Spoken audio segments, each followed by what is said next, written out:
നമസ്കാരം. ഇക്കഴിഞ്ഞ ദിവസം ഇന്നലെ വൈകുന്നേരമായപ്പോഴേക്കും നമ്മുടെ ഏഷ്യാനെറ്റ് ന്യൂസ് ഉൾപ്പെടെയുള്ള പ്രമുഖ മലയാള മുഖ്യധാരാ മാപ്രകൾ വലിയ ആഘോഷത്തിലായിരുന്നു. പാറ്റകളുടെ പ്രകമ്പനം. പാറ്റകൾ തകർത്തു, പാറ്റകൾ BJPയെ ഞെട്ടിച്ചു, BJP തകർന്നടിഞ്ഞു, ഇന്ത്യ സഖ്യം the come back, this is my freaking come back എന്നുള്ള രീതിയിൽ നമ്മുടെ SJ സൂര്യ ഒരു സിനിമയിൽ പറയുന്നത് പോലെ ആ രീതിയിൽ ഇന്ത്യ സഖ്യം വരികയാണ്. രാഹുൽ ഗാന്ധി തോക്കുമായിട്ട് നിൽക്കുന്നു, തേജസ്വി യാദവ് ചാടിച്ചവിട്ടുന്നു എന്നുള്ള രീതിയിലുള്ള ബഹളമായിരുന്നു. പക്ഷേ ഇവരുടെ ആരുടെയും പേര് പറഞ്ഞില്ല കേട്ടോ. അടിസ്ഥാനപരമായിട്ട് പറയുന്നത് BJP തകർന്നു, പാറ്റകളുടെ പ്രകമ്പനം എന്നുള്ളതാണ്. സംഗതി അവർ പറഞ്ഞതിൻ്റെ അവരുടെ ഈ ആഘോഷത്തിൻ്റെ അടിസ്ഥാനമെന്ന് പറയുന്നത് ബീഹാർ ബങ്കിപ്പൂരിലൊരു ഉപതെരഞ്ഞെടുപ്പ് നടന്നിരുന്നു. BJPയുടെ ദേശീയ അധ്യക്ഷൻ നിതിൻ നിബിൻ രാജിവെച്ച് 5 തവണ MLA ആയി ജയിച്ച നിയോജകമണ്ഡലമാണ് ബങ്കിപ്പൂർ. അവിടെ പ്രശാന്ത് കിഷോർ, ജൻസ്വരാജ് പാർട്ടിയുടെ പ്രശാന്ത് കിഷോർ BJPയുടെ സ്ഥാനാർത്ഥിയെ പരാജയപ്പെടുത്തി വിജയം നേടി 20,000-ഓളം വോട്ടുകൾക്ക്. ശതമാന കണക്കുകൾ നമുക്കൊന്ന് നോക്കാം, അതിലേക്ക് വരാം. ഇതാണ് ഈ നമ്മുടെ മാപ്രകളുടെ ആഘോഷത്തിൻ്റെ അടിസ്ഥാനം മലയാള മാധ്യമങ്ങളിൽ. അപ്പോൾ വലിയ ബഹളമായിരുന്നു. അപ്പോൾ ഇനിയൊന്ന് കണക്കുകൾ നോക്കാം. കണക്കുകൾ നോക്കുമ്പോൾ പ്രശാന്ത് കിഷോറിന് അവിടെ ഈ ഉപതെരഞ്ഞെടുപ്പിൽ ലഭിച്ചത് 63,203 വോട്ടാണ്. അതായത് ആകെ പോൾ ചെയ്തതിൻ്റെ 52.1%. BJPയുടെ നീരജ് കുമാർ സിൻഹ, അദ്ദേഹത്തിന് ലഭിച്ചത് 44,250 വോട്ടാണ്. ആകെ പോൾ ചെയ്തതിൻ്റെ 36.4%. ഇന്ത്യ സഖ്യം അവിടെ കോൺഗ്രസ്സിന് അവിടെ എന്തായാലും സ്ഥാനാർത്ഥിയെ നിർത്താനുള്ള നട്ടലില്ല. കാരണം നിർത്തിയപ്പോഴൊക്കെ കെട്ടിവെച്ച കാശ് പോലും പോയിട്ടുള്ളതാണ് ചരിത്രം. ഇപ്പോൾ മറ്റുള്ള സംസ്ഥാനങ്ങളിലും ചെയ്യുന്നത് പോലെ അവിടുത്തെ പ്രാദേശിക പാർട്ടികളുടെ പിന്തുണയിൽ നമ്മുടെ കിരീടത്തിൽ സേതുമാധവൻ്റെ ഒപ്പം കൊച്ചിൻ ഹനീഫയുടെ ഹൈദ്രോസ് നടക്കുന്നത് പോലെ നടക്കുകയാണ് അവരുടെ ഒരു രീതി. അതുകൊണ്ട് ഇന്ത്യ മുന്നണിയുടെ രേഖാകുമാരിക്ക് 14,085 വോട്ട്, 11.6%. അവിടെയും കെട്ടിവെച്ച കാശ് പോയി. എന്തായാലും അത്രയും ഇന്ത്യ മുന്നണിക്ക് ഇതുണ്ട്. ഇതാണ് തിരിച്ചുവരവ്. കെട്ടിവെച്ച കാശ് അവർക്ക് പോയി. 11.6% ഉള്ളൂ വോട്ടിംഗ് അവർക്ക് ലഭിച്ചത്, 14,085.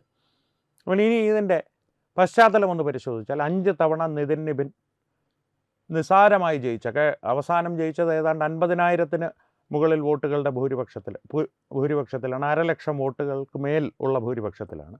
അത് നഷ്ടപ്പെടുക എന്നുള്ളത് BJPക്ക് സത്യത്തിലൊരു തിരിച്ചടി തന്നെയാണ്, അതിന് സംശയമൊന്നുമില്ല. പക്ഷേ അതിൻ്റെ കാരണമായി പറയപ്പെടുന്ന 2-3 കാര്യങ്ങളുണ്ട്. അടിസ്ഥാന തലത്തിൽ കൃത്യമായിട്ട് നിഷ്പക്ഷമായി പരിശോധിക്കുമ്പോൾ അവസാന നിമിഷത്തിലാണ് അവിടെ നിർത്തിയ നീരജ് കുമാർ സിൻഹ എന്ന സ്ഥാനാർത്ഥിയെ അവർ പ്രഖ്യാപിച്ചത്. സംഘടനാ തലത്തിൽ അവിടെ ഒരു ഗ്രൗണ്ട് ലെവൽ വർക്കിംഗ് ഉണ്ടല്ലോ, അടിസ്ഥാന തലത്തിൽ കളത്തിലിറങ്ങി പ്രവർത്തിക്കുക എന്നുള്ള അക്കാര്യത്തിൽ സംഘടനാ തലത്തിൽ BJPക്ക് അവിടെ വലിയ പാളിച്ചകൾ ഉണ്ടായിട്ടുണ്ട്. അത് മുതലാക്കി പ്രത്യേകിച്ച് നിതീഷ് കുമാർ രാജ്യസഭയിലേക്ക് പോവുകയും BJPയുടെ സമ്രാട് ചൗധരി മുഖ്യമന്ത്രിയായി വരികയും ചെയ്ത ആ ഒരു കാലയളവുണ്ട്. അതിനുശേഷം സമ്രാട് ചൗധരി ഉൾപ്പെടെയുള്ള മുഖ്യമന്ത്രിയുടെ, കാരണം നിതീഷ് കുമാറിന് ശേഷം ഒരു മുഖ്യമന്ത്രിയെ ബീഹാർ കാണുന്നതും ഒരാൾ മുഖ്യമന്ത്രിയായി വരുന്നതും ബീഹാറിന് തന്നെ കുറേ കാലത്തിന് ശേഷം പുതുമയുള്ളൊരു അനുഭവമാണ്. അപ്പോൾ ആ ഒരു ഫ്ലക്സ് ഉണ്ടല്ലോ, ഒന്ന് അഡ്ജസ്റ്റ് ചെയ്യാനെടുക്കുന്ന സമയം, അത് പ്രശാന്ത് കിഷോർ നല്ലതുപോലെ മുതലാക്കി. തന്നെയുമല്ല, വിദ്യാഭ്യാസം, തൊഴിൽ തുടങ്ങിയ പ്രശ്നങ്ങൾ ഉന്നയിച്ച് ഇപ്പോൾ അവിടെ ബീഹാറിൽ ചെറിയ പ്രശ്നങ്ങളുണ്ട്, ഇല്ല എന്ന് പറയുന്നില്ല. കാരണം കുറച്ച് കാലമായിട്ട് അവിടെ അത്തരത്തിലുള്ളൊരു മാറ്റത്തിൻ്റെ അതായിട്ടുള്ള പ്രശ്നങ്ങൾ അവിടെ വരുന്നുണ്ട്. BJPയുടെ ഭാഗത്തു നിന്ന് അതിനെ അഭിസംബോധന ചെയ്യുന്നതിൽ ഒരു അല്പസ്വല്പം വീഴ്ചകൾ സംഭവിച്ചിട്ടുമുണ്ട്. അത് പ്രശാന്ത് കിഷോർ വൃത്തിയായി മുതലാക്കി എന്നുള്ളത് സത്യമാണ്. അത് രാഷ്ട്രീയ തന്ത്രമാണ്, അതിനെ കുറ്റം പറയുവാൻ സാധിക്കില്ല. ഇന്ത്യ മുന്നണിയുടെ തിരിച്ചുവരവാണ്. നേരത്തെ പറഞ്ഞതുപോലെ 11.6% വോട്ടുകൾ മാത്രം കിട്ടി. അതായത് 2 സ്ഥാനാർത്ഥികൾക്കും ഏതാണ്ട് 50,000-ന്, ഒരാൾക്ക് 50,000-ന് മുകളിലുണ്ട്. 63,203 വോട്ടാണ് പ്രശാന്ത് കിഷോറിന് ലഭിച്ചത്.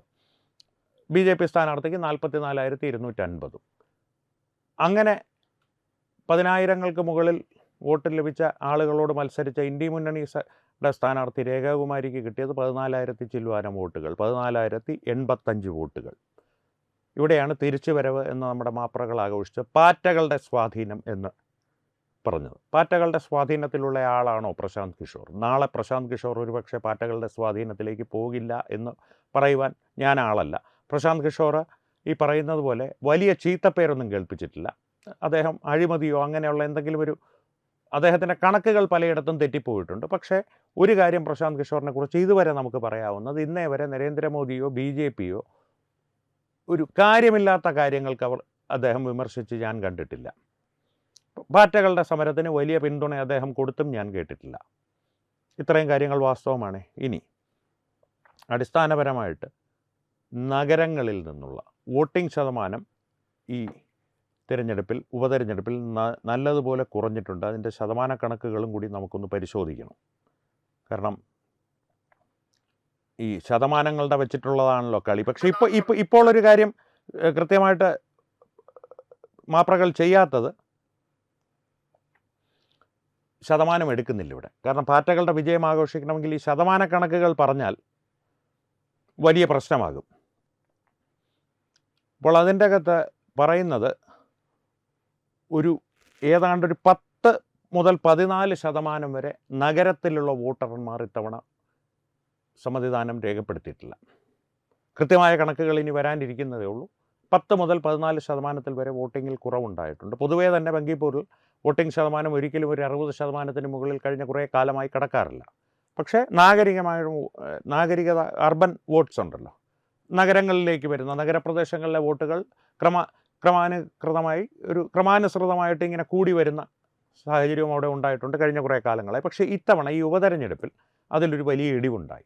അതും ബി ജെ പിയുടെ വിജയത്തെ ബാധിച്ചിട്ടുണ്ട് എന്ന് തന്നെ വേണം വിലയിരുത്തുവാൻ. പക്ഷേ ഒരു കാര്യം സമ്മതിക്കാതെ തരമില്ല, അടിസ്ഥാന തലത്തിൽ ഗ്രൗണ്ട് ലെവലിൽ ബി ജെ പിയുടെ സംഘടനാപരമായിട്ടുള്ള പ്രവർത്തനങ്ങളിൽ വലിയ പാളിച്ചകൾ സംഭവിച്ചിട്ടുണ്ട്.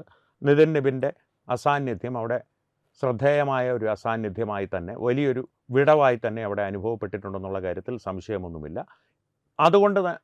അതുകൊണ്ട് മാത്രം പ്രശാന്ത് കിഷോറിൻ്റെ വിജയത്തെ കുറച്ച് കാണുകയല്ല ഞാൻ. പ്രശാന്ത് കിഷോറിൻ്റെ വിജയം സത്യത്തിലൊരു വലിയ രാഷ്ട്രീയ മാറ്റത്തിൻ്റെ തുടക്കം കൂടിയാണ് ബീഹാറിലെന്ന് വേണമെങ്കിൽ നമുക്ക് പറയാം. ഈ ഒരു മൊമെൻറ്റം അദ്ദേഹത്തിന് കാത്തു സൂക്ഷിക്കാൻ പറ്റിയാൽ, ഈ ഒരു ഊർജവും ഈ ഒരു വിജയത്തിൻ്റെ ഒരു കുതിപ്പുണ്ടല്ലോ, ആ കുതിപ്പ് അദ്ദേഹത്തിന് കാത്തു സൂക്ഷിക്കാൻ സാധിച്ചാൽ ബീഹാറിലെ രാഷ്ട്രീയത്തിന് വലിയൊരു മാറ്റമുണ്ടാകും. ആ മാറ്റം ഇന്ത്യ മുന്നണിയുടെ തിരിച്ചുവരവല്ല, ഇന്ത്യ മുന്നണിയുടെ ശവപ്പെട്ടിയിലെ ഒരാണിയും കൂടിയാണ്.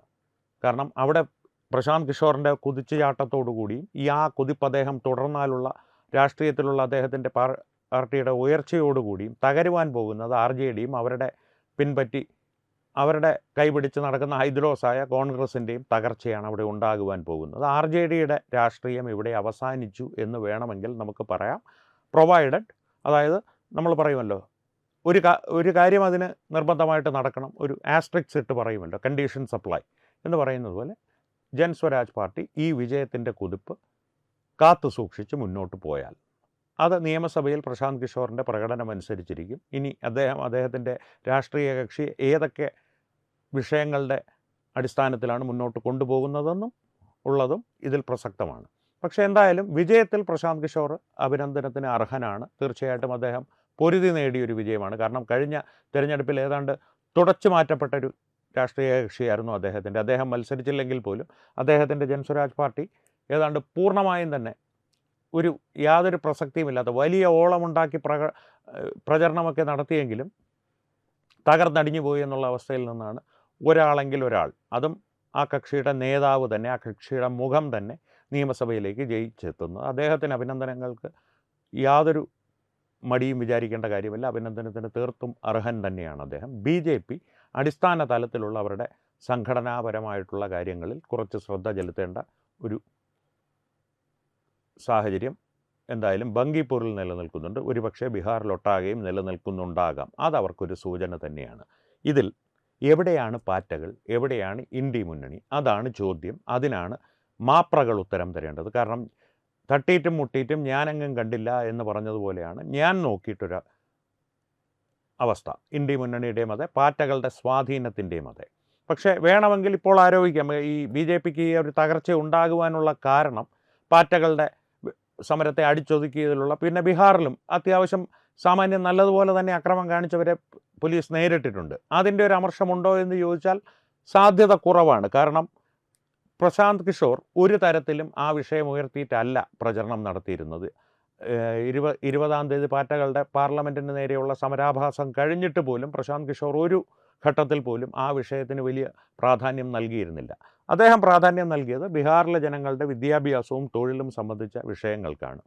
ഇനി ആ വിഷയങ്ങൾക്ക് എങ്ങനെ അദ്ദേഹം പ്രവർത്തിക്കുവാൻ പോകുന്നു എന്നുള്ളത് കണ്ടറിയേണ്ട കാര്യമാണ്. ഞാൻ നേരത്തെ പറഞ്ഞതുപോലെ ഈ ഒരു കുതിപ്പ് കാത്തു സൂക്ഷിക്കുക എന്നുള്ളൊരു കർമ്മം, അത് എങ്ങനെ അദ്ദേഹം ചെയ്യുമെന്ന് കാണാം. BJP എങ്ങനെ അവരുടെ സംഘടനാ തലത്തിലെ പ്രശ്നങ്ങൾ പരിഹരിക്കുമെന്നുള്ളതും കാത്തിരുന്ന് കാണേണ്ട കാര്യമാണ്. പക്ഷേ BJPയുടെ കാര്യമായതുകൊണ്ട് ഇത്തരത്തിലൊരു വീഴ്ച സംഭവിച്ചാൽ അതിൽ നിന്ന് പാഠങ്ങൾ ഉൾക്കൊണ്ട് മുന്നോട്ട് പോവുക എന്നുള്ളതാണ് അവരുടെ ഒരു രീതി. അതുകൊണ്ട് തന്നെ കാത്തിരുന്ന് കാണാം. ഇന്ത്യ മുന്നണിയുടെ തിരിച്ചുവരവ്, പാറ്റകളുടെ പ്രകമ്പനം ഒക്കെ ഇനിയും ഏഷ്യാനെറ്റ് ന്യൂസിൻ്റെ ഫ്ലോറുകളിൽ അലയടിക്കും. പക്ഷേ ബീഹാറിലും തിരഞ്ഞെടുപ്പ് നടക്കുന്ന മണ്ഡലങ്ങളിലും ഒന്നും അത് അലയടിക്കുവാൻ പോകുന്നില്ല.